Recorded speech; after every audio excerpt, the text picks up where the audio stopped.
Bienvenidos a un nuevo vídeo del canal de piezas.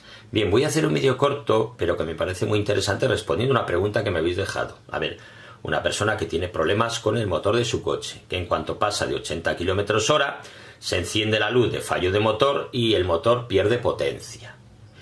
Lo ha metido a una máquina de diagnosis y le ha salido el fallo P0101. Esto es fallo del sensor MAF, el caudalímetro. Ha ido a la tienda de repuestos y ha comprado un caudalímetro nuevo.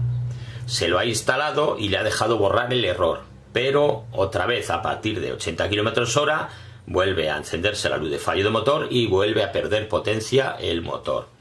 Ha ido a la tienda de recambios para que le cambien el caudalímetro por si venía defectuoso. Bueno, le ha puesto otro caudalímetro nuevo, le deja borrar el fallo, pero le vuelve a salir lo mismo.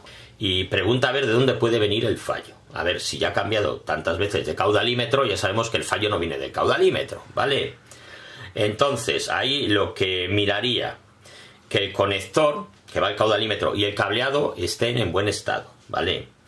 Y lo más importante, que no tenga una fuga de aire en el sistema, desde la salida del caudalímetro hasta la entrada en el colector de admisión, ¿vale? Porque una fuga de aire puede ocasionar también estos problemas, este mismo fallo y estos mismos síntomas, ¿vale? Ahí habría que buscar eso. En alguna ocasión también nos hemos encontrado este fallo con algunos intercooler pues que estaban inundados de aceite también, ¿vale? Porque a la ECU el caudalímetro le da una información, el sensor MAP le da otra información diferente y la ECU, pues como son fallos genéricos, tiende a echar la culpa en la mayor parte de las ocasiones al caudalímetro. A veces también nos ha pasado incluso que estando el sensor MAP sucio, ¿vale?, le echaba la culpa al caudalímetro.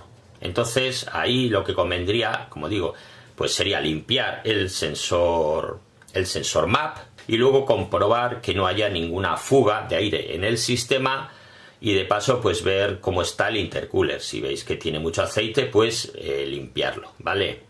Bueno, aquí os dejo este vídeo cortito. Si os ha sido de utilidad, pues no olvidéis dar un like y suscribiros al canal.